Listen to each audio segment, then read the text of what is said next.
Hello and hi welcome to Shamla's moments. முன்னாடி நிறைய வீடியோக்கள்ல நம்ம சுவிட்சர்லாண்டை பற்றி கவர் பண்ணியிருந்தோம். எஸ்பெஷலி நாங்கள் தங்கியிருந்த இந்த ஸ்டேயை பற்றி நிறைய பேர் இன்ஸ்டாகிராமில் டிஎம் பண்ணியிருந்தாங்க. இது எங்கே இருக்குது, இது எப்படி புக் பண்ணணும், இது எவ்வளோ ப்ரைஸ், அந்த மாதிரி நிறைய டீட்டெயில்ஸ் கேட்டிருந்தீங்க. இந்த வீட்டில் என்னெல்லாம் இருக்குது, இந்த வீடோட லொக்கேஷன் எங்கே இருக்குது, அந்த மாதிரி இந்த வீட்டை பற்றின டீட்டெயில்ஸ் எல்லாமே நான் இங்கே கவர் பண்ணுறேன். இதை நாங்கள் ஏர்பிஎன்பியில் தான் புக் பண்ணோம். இந்த வில்லேஜ் பேர் வந்து ஃப்ருட்டிகன். இந்த வில்லேஜ் வந்து சுவிட்சர்லாண்டில் கொஞ்சம் இன்டீரியராக தான் இருக்கும். லேட்டர்ப்ரூனன் இங்கேருந்து ஈஸியாக அக்சஸ் பண்ணலாம். இது ஒரு ஃபார்ம் ஸ்டே மாதிரி இருந்தது. இது ஒரு 1 பெட்ரூம் ஹவுஸ் தான். ஆனால் வந்து 4 பேருக்கு ஈஸியாக படுக்கலாம். ஏன்னா ஹால்லையுமே பெட்டு போட்டிருந்தாங்க. கீ வந்து இந்த மாதிரி லாக் போட்டு இதில் வச்சுருவாங்க. இந்த கோடை வந்து நமக்கு ஷேர் பண்ணிடுவாங்க. ஸோ நம்மளே ஈஸியாக செக்இன் பண்ணிக்கலாம். வீட்டுக்குள்ளே என்ட்ரு ஆன உடனே இந்த சைட் ரெஸ்ட் ரூம் இருக்கும். ரெஸ்ட் ரூம் பார்த்தீங்களா எவ்வளோ பெருசாக இருக்குன்னு சொல்லிட்டு ரொம்ப க்ளீனாக மெயின்டைன் பண்ணியிருந்தாங்க. என்ன ஒரு கிராமத்து வீடாக இருந்தாலும் உள்ளே இருக்க அம்யூனிட்டிஸ்லாம் பார்த்தீங்கன்னா ரொம்ப அழகாக இருந்துச்சு. கிளாஸ் தனியாக போடுறதுக்கு, பிளாஸ்டிக் பாட்டில் தனியாக போடுறதுக்குன்னு சொல்லி கிளியராக மார்க் பண்ணி வச்சுருந்தாங்க. கிச்சனில் எல்லா யூட்டன்சில்ஸும் வச்சுருந்தாங்க. கிச்சன் கூட ரொம்ப நீட்டாக இருந்தது. நம்ம கிச்சன்லேருந்து அக்சஸ் பண்ணுற மாதிரி இந்த ஒரு வே இருக்குது பின்னாடி போகிறதுக்கு. பின்னாடி இருந்து பார்த்தோம் அப்படின்னா வியூ இந்த மாதிரி தான் கிடைக்கும். அதுவே ரொம்ப அழகாக இருந்துச்சு. அவுட்டோர் கிரில் பண்ணணும்னா கூட கேஸ் கனெக்ஷனோட கொடுத்துருந்தாங்க. வெளியில் வந்து சீட்ஸு டேபிள்லாம் கூட கொடுத்துருந்தாங்க, உட்காந்துக்கலாம். சிங்கிள் பெட்ரூம்னால பெட்ரூமில் 2 பேர் படுத்துக்கலாம். ஹாலில் இருக்க பெட்டில் பார்த்தீங்கன்னா அது வந்து கவுச் தான், ஆனால் பெட்டு மாதிரி இழுத்துக்கலாம். அதுலேயுமே 2 பேர் படுத்துக்கலாம். ஸோ மேக்ஸிமம் 4 to 5 பீப்புள் வரைக்கும் இங்கே ஸ்டே பண்ணலாம். கிச்சன் யூட்டன்சில்ஸ்லாம் பார்த்தீங்கன்னா எல்லாமே கொடுத்துருந்தாங்க. பிளேட்டு, கப்பு, அந்த மாதிரி பேசிக் நெசசிட்டியான எல்லா யூட்டன்சில்ஸும் கொடுத்துருந்தாங்க. இவங்களோட கிச்சனில் இவங்க என்ன யூஸ் பண்ணுவாங்களோ அந்த மாதிரி கட்டிங் போர்டு எல்லாமே இருந்துச்சு. ஆனால் நம்ம ஊர் ஐட்டங்களான இந்த மிக்சி, கிரைண்டர் அந்த மாதிரி விஷயங்கள் இருக்காது. ஈவன் வடிகட்டி கூட இருக்காது. காஃபி டீ எல்லாம் வடிகட்ட முடியாது. இந்த வீட்லேயே ஹைலைட்டான விஷயம் இந்த ஹீட்டிங் சிஸ்டம் தான். ஃபயர் பிளேஸ்ன்னு சொல்லி நிறைய வீட்டில் இருக்கும். இங்கே பார்த்தீங்கன்னா இந்த மாதிரி இருந்தது. இந்த மரத்தூளை வந்து நம்ம எரிக்கணும். எரிச்ச உடனே டக்குன்னு அந்த வுட்டு வந்து ஈஸியாக வந்து தீ பற்றிக்குது. ஈவினிங் இதை ஆன் பண்ணி விட்டோம் அப்படின்னா நைட்டு ஃபுல்லாக நல்ல சூடாக இருக்குது. இந்த சூடே வந்து பார்த்தீங்கன்னா ஹால் ஃபுல்லாக நல்ல சூடு இருக்குது. அதே மாதிரி இதுலேருந்து வர ஹீட் வந்து அந்த பைப் வழியாக வீடு ஃபுல்லாகவுமே வந்து ஹீட்டிங் சப்ளை ஆகுது. இது உள்ளே போட்ட உடனே பார்த்தீங்கன்னா இப்படி குபு குபுன்னு எரியுது. ஸோ ரொம்ப அதிகமாக எரியுது அப்படின்னு ஃபீல் பண்ணோம் அப்படின்னா கீழே இருக்க அந்த நாபை வந்து லைட்டாக ப்ரெஸ் பண்ணி விடணும். எவ்வளோ உள்ளே தள்ளுறோமோ அவ்வளோ ஃபயர் வந்து குறைஞ்சிரும். அது எப்படி அந்த மெக்கானிசம் வந்து இருக்குதுன்னு எனக்கு தெரியல. இப்போ பார்த்தீங்கன்னா நான் உள்ளே தள்ளிட்டேன், ஃபயர் உடனே குறைஞ்சிடுது பாருங்க. ஸோ லைட்டான சூட்டில் நைட் ஃபுல்லாக எரிஞ்சிட்டே இருக்கும். ட்ரிப்பில் பார்த்தீங்கன்னா நம்ம வில்லேஜில் தங்கியிருக்கிறதுனால ரெஸ்டாரண்ட்ஸ்லாம் இருக்காது. அதுவும் இந்தியன் ரெஸ்டாரண்ட்ஸ்லாம் இருக்காது. இந்த ஊர் ரெஸ்டாரண்ட்ஸுமே நிறைய க்ளோஸ்டாக தான் இருந்தது. ஏன்னா ஈஸ்டர் ஹாலிடேஸ் அப்படின்றதுனால. ஸோ நாங்கள் பேசிக்காக ஈஸியாக சமைக்கிற மாதிரி ஃபுட்டெல்லாம் பண்ணிகிட்டு இருந்தோம். இட்லி உப்புமா பண்ணி சாப்பிட்டுட்டு இருந்தோம். முன்னாடி நாளே இட்லி பண்ணி கொண்டு வந்துட்டேன். அது ஒரு நாள் சாப்பிட்டோம். அப்புறம் வந்து புட்டு பண்ணி சாப்பிட்டோம்.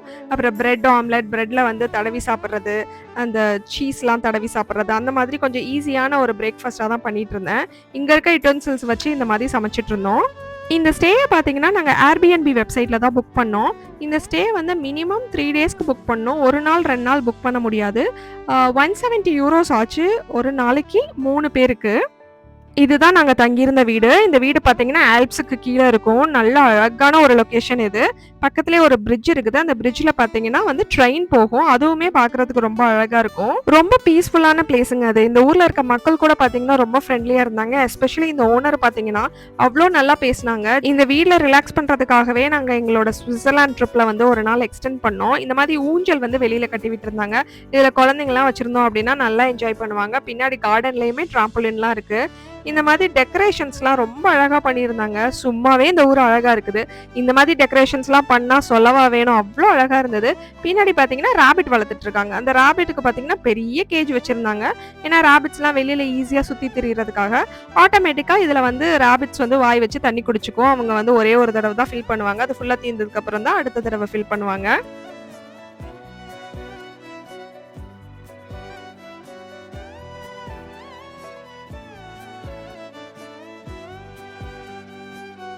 இந்த வீட்டில் நெக்ஸ்ட் ஹைலைட்டான ஏரியா பார்த்தீங்கன்னா பின்னாடி இருக்க இந்த கார்டன் ஏரியா தான்.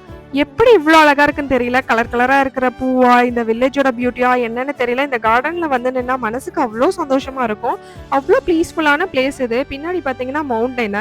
அந்த மவுண்டெயின் பக்கத்துலேயே வீடு, ராபிட்ஸு, அந்த மாதிரி ரொம்ப அழகான ஒரு இடங்க இது.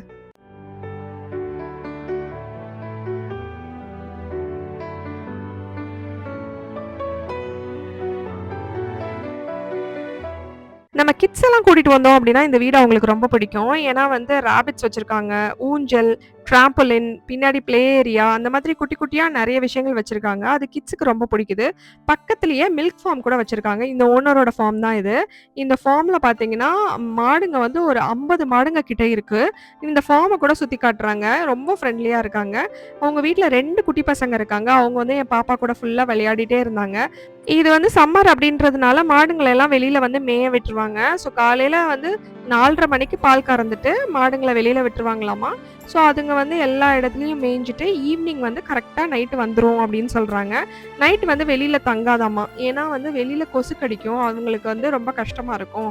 ஃபார்ம்குள்ள தான் அவங்களுக்கு வந்து சேஃப். அதனால அவங்க கரெக்ட்டா ஃபார்முக்கு வந்து சேர்ந்துருவாங்க அப்படின்ற மாரி சொன்னாங்க.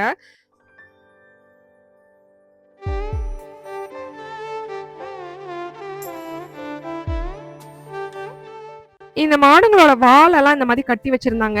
ஏங்க கட்டி வச்சிருக்கீங்கன்னு கேட்டப்போ, அதோட வால் வந்து சாணத்தில பட்டு அழுக்காயிடுமாமா. ஸோ மெயின்டனன்ஸ்க்கு வந்து கஷ்டமா இருக்குன்னு சொல்லிட்டு, நைட் வந்து இந்த மாதிரி வந்து கட்டி விட்டுர்றாங்க. மாட்டு பண்ணைக்கும், விவசாயத்துக்கும் தேவையான எல்லா மெஷினரியுமே இந்த மாரி கராஜ்ல தான் வச்சிருந்தாங்க. இது ஒரு வுட்டன் கராஜு. இது அப்படி திறந்து நம்ம உள்ள இருக்கிறதெல்லாம் பார்த்துட்டுருந்தோம். அந்த குட்டி பையன் வந்து அழகா எங்களுக்கு எக்ஸ்ப்ளைன் பண்ணிட்டு இருந்தான். ஆனா எல்லாமே ஜெர்மன்ல தான் சொன்னான். என்னோட பாப்பாக்கு ஜெர்மன் தெரியுன்றதுனால கொஞ்சம் கொஞ்சம் ஹெல்ப் பண்ணாங்க எங்களுக்கு ட்ரான்ஸ்லேட் பண்றதுக்கு. மாடுங்க இருக்க அந்த பண்ணையில ஃபர்ஸ்ட் ஃப்ளோர்ல பார்த்தீங்கன்னா, இந்த மாரி ஹோல் இருக்கு. அது வழியாவே ஃபுட் வந்து ஈஸியா மாடுங்களுக்கு வந்து தள்ளி விட்டுர்றாங்க. கீழ போய் ஒருத்தர் எடுத்துட்டு போய் ஃபுட் போடணுன்ற அவசியம்லாம் இல்ல. இந்த பூனை கூட அவங்களோட பெட்டு தானாமா. சம்மர்ல வளர்ற புல்லெல்லாம் இந்த மாரி பண்டில் கட்டி வச்சுருவாங்க. இது ஒரு மெஷின் தான் கட்டும். மேனுவல் ஒர்க்கே இங்க கிடையாது. கட்டி கட்டி ரோட்ல எல்லா இடத்துலயும் போட்டு வச்சிருப்பாங்க அங்கங்க. ஸோ மழை, ஸ்னோ எல்லாத்துக்குமே அந்த புல்லுக்கட்டு வந்து தாங்கும். எப்ப வேணுமோ அத ஓப்பன் பண்ணி மாடுங்களுக்கு ஃபீட் பண்ணிப்பாங்க.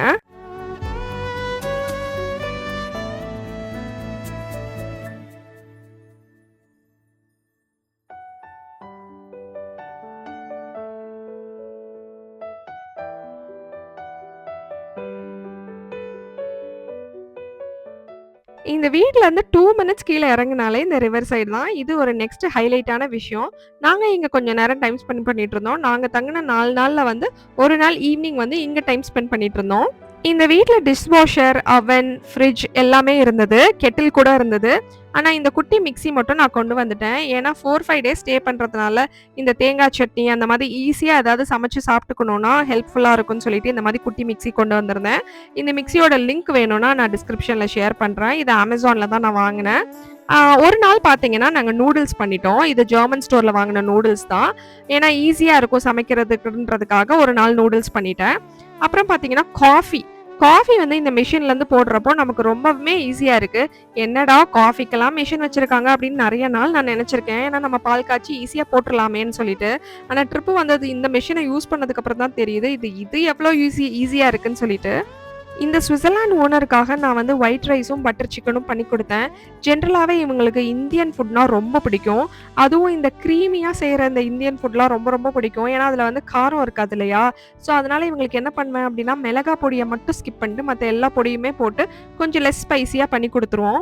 அவங்க வீட்ல 2 குட்டி பசங்க இருக்கிறதுனால நான் சுத்தமாவே மிளகா பொடி போடவே இல்ல. அவங்களுக்கு இந்த ஃபுட்டு ரொம்ப ரொம்ப பிடிச்சது. அவங்க சொன்னாங்க, "இந்த மாரி இந்தியன் ஃபுட்லாம் எங்களுக்கு இங்க கிடைக்கவே கிடைக்காது. ரெஸ்டாரண்ட்ஸே இல்ல. ஆனா எங்களுக்கு ரொம்ப பிடிக்கும். நாங்க இந்தியன் ஃபுட் சாப்பிடணும்னா ரொம்ப தூரம் போணும். பக்கத்து ஊர் வரைக்கும் போணும். ஸோ எப்பயாவது தான் சாப்பிடுவோம். நீங்க பண்ணி குடுத்தது எங்களுக்கு ரொம்ப சந்தோஷம்னு சொன்னாங்க. அதுவும் அந்த குட்டி பையன் சொன்னான், "என் வாழ்க்கையிலே சாப்பிட்ட பெஸ்ட் ஃபுட் இதுதான்" அப்படின்னு சொல்லிட்டு. இத விட காம்ப்ளிமெண்ட் என்னங்க இருக்க முடியும்? ரொம்ப சந்தோஷமா இருந்தது.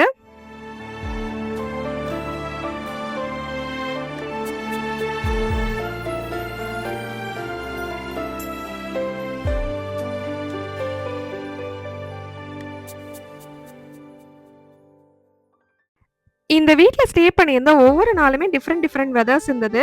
அதுல ஒரு நாள் மழை பெஞ்சப்போ இந்த மாரி வானவில் வந்தது. அழகா வில்லு மாதிரி வந்திருந்தது. இந்த மாரி வானவில்ல பார்த்தீங்கன்னா, நான் நெறைய வருஷம் ஆச்சு பார்த்து. சின்ன வயசுல பார்த்ததுங்க. அதுக்கப்புறம் நான் பெருசா வானவிலே பார்க்கல. அதுவும் இந்த அழகான ஊர்ல பார்க்குறப்போ சான்ஸே இல்ல. குழந்த மாதிரி போய் அதுல ஃபோட்டோஸ், வீடியோஸ்லாம் எடுத்துட்டு விளையாடிட்டு இருந்தோம்.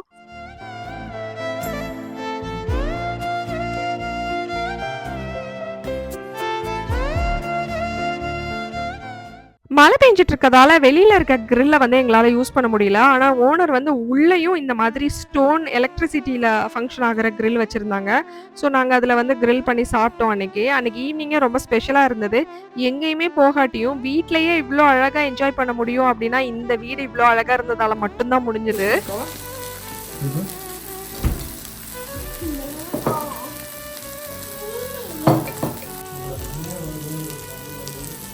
வந்ததுலேருந்து காயே சாப்பிடலங்க. அதனால என்ன பண்ணிட்டோம் அப்படின்னா, இந்த மேரினேட்டட் ஃப்ரோசன் வெஜிடபிள்ஸை வந்து சூப்பர் மார்க்கெட்லேருந்து வாங்கிட்டு வந்துட்டோம்.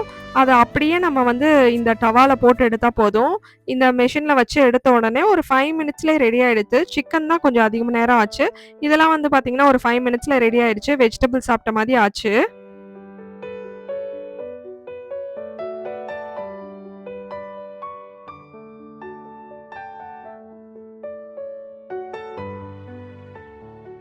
என்னோட ஹஸ்பண்டுக்கு ஒரே ஆர்வம். இதுல எக்கெல்லாம் போட்டா எப்படி வரும் அப்படின்னு சொல்லிட்டு ஒரு எக்க வேற ட்ரை பண்ணி போட்டோம். அன்னைக்கு நைட் வந்து ஃபீஸ்ட் மாதிரி தான் ஆயிடுச்சு. காய், சிக்கனு, எக்கு, பரோட்டான்னு சொல்லிட்டு ஒரு புடி தான் புடிச்சோம் அன்னைக்கு நைட்டு. நாங்க ஸ்விட்சர்லாண்டுக்கு வந்து கார்ல வந்தோம் மியூனிக்லேருந்து. 5 ஹவர்ஸ் ட்ராவல் இது. அதனால என்ன பண்ணிட்டேன் அப்டின்னா, இந்த தடவ சாப்பாடு ஐட்டம் வந்து கொஞ்சம் கொண்டு வந்துட்டேன். ஏன்னா ஈஸ்டர் ஹாலிடேஸ் அப்டின்றதுனால இங்க கடை திறந்திருக்காதுன்னு எனக்கு தெரியும். அதனால ஃப்ரோசன் பரோட்டா, தோசை மாவு அந்த மாரி பேசிக் நெசசிட்டீஸ் எல்லாமே கொண்டு வந்துட்டேன். அதனால ரொம்ப கம்ஃபர்டபுளாவே இருந்தது இங்க ஸ்டே பண்ணது. இந்த ஸ்விட்சர்லாந்து மாடுங்கள்லாம் பார்த்தீங்கன்னா, காலையில வந்து இதில தண்ணி குடிக்குது. இதெல்லாம் நான் ஃபோட்டோல தான் பார்த்துருக்கேன். ஃபோட்டோஸ், வீடியோஸ்ல முன்னாடி பார்த்துருக்கேன். ஆனா உண்மையிலே நேர்ல பார்க்குறப்போ ரொம்ப நல்லாதாங்க இருந்தது. இந்த மாடுங்கலாம் பார்த்தீங்கன்னா, நல்ல பெருசு பெருசா இருந்தது. இந்த ஸ்டேலேருந்து நாங்க போன எல்லா டெஸ்டினேஷனுமே 1/2 அன் ஹவர், 1 ஹவர்க்குள்ள தான். இது ஒரு பெஸ்ட்டான ஸ்டேன்னு நான் சொல்லுவேன். இதோட டீட்டெயில்ஸ் எல்லாம் வந்து பார்த்தீங்கன்னா, நான் டிஸ்கிரிப்ஷன்ல ஷேர் பண்ணிடுறேன். உங்களுக்கு வேணும்னா நீங்க புக் பண்ணுங்க. ஓனருக்கு வந்து இந்த மாதிரி ஃபீட்பேக்கும் நாங்க கடைசியா எழுதியிருந்தோம். இந்த வீடியோ பிடிச்சிருந்தா சேனலுக்கு சப்ஸ்கிரைபும் பண்ணுங்க. தேங்க்ஸ் ஃபார் வாட்சிங்.